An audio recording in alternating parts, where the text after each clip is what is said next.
म्हणजे माझ्या कानावर जे होतं या सगळ्या चर्चेत मी नव्हतो. पण अजितदादा, जयंत चौहाती, शशिकांत शिंदे असे आमचे काही सहकारी याच्यात सतत होते आणि ते या सगळ्यांना एकत्रित करण्याच्या प्रक्रियेचा जवळ येऊन पोचले होते. शेवटचं विषय त्याने आम्हाला लोकांना केलं होतं. दरम्यान हा आघात झाला.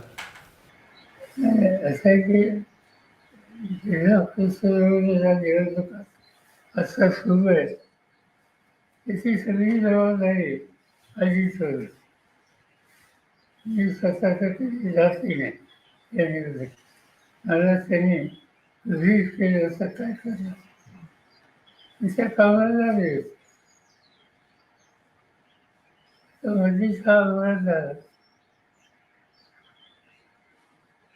आज खऱ्या अर्थाने राष्ट्रवादीची विधिमंडळाची बैठक होत आहे. 2 वाजता भेटण्याची पद देखील सुमित्रा पवार यांना मिळणार आहे. 5 वाजता उपमुख्यमंत्र्यांची पदाची शपथ देखील घेणार आहे. असं वाचण्यात आले हा त्यांचा अंतर्गत पक्षाचा निर्णय दिसला.